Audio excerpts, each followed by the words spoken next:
சனிக்கிழமை காலையில் இட்லிக்கு ஆப்பத்துக்கெலாம் மாவு அரைக்கணும். அதனால் வெள்ளிக்கிழமை நைட்டு 10:30ங்கும்போது இட்லிக்கு ஆப்பத்துக்கெலாம் மாவெல்லாம் அளந்து அப்படியே எடுத்து வச்சுட்டு படுத்துட்டேன். ஊரெல்லாம் வைக்கல. ஏன்னா நைட்டே ஊற வச்சுட்டு அதுக்கப்புறமா அரைச்சோமா ரொம்ப புளிச்ச மாதிரி இருக்கும். அதனால் விடிய காலையில் 4:30க்கு தான் எழுந்து ஊற வச்சுருந்தேன். 4:30க்கெலாம் ஊற வச்சுருந்தோமா, அரிசி உளுந்து நல்லா ஊறி வந்திருக்கும். 8 மணிங்கும்போது நல்லா அரைச்சி எடுத்து வச்சுட்டேன். ஹஸ்பண்டோட ஃப்ரெண்டு முருங்கைக்காய் கொடுத்தாங்கன்னு சொல்லிட்டு எடுத்துகிட்டு வந்திருந்தாங்க. எவ்வளோ பெரிய முருங்கைக்காய் அப்படின்ற மாதிரி தான் இருந்தது. முருங்கைக்காய் நல்ல பெருசாக இருந்துச்சு.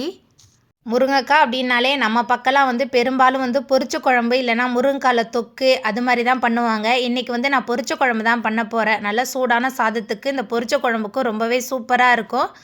ரொம்ப பெரிய முருங்கைக்காய்ன்றனால காய் வெட்டுற கட்டையில் வச்சு நம்ம நறுக்க முடியாது. அதனால தான் இப்படி வச்சு நறுக்கிட்டு இருக்கேன். பொரிச்ச குழம்புக்கு தேவையான வெங்காயம், தக்காளி, அதுபோல் பூண்டு அதிகமாக சேர்க்கும்போது பொரிச்ச குழம்பு ரொம்ப ருசியாக இருக்கும். காயெல்லாம் நறுக்கி தனியாக எடுத்து வச்சாச்சு. ரொம்ப சிம்பிளாக தான் இருக்கும், ஆனால் டேஸ்ட்டு ரொம்ப சூப்பராக இருக்கும். வீடியோ பிடிச்சிருந்தா வீடியோக்கு ஒரு லைக் கொடுத்துருங்க. நம்மளோட சேனலையும் சப்ஸ்கிரைப் பண்ணிடுங்க.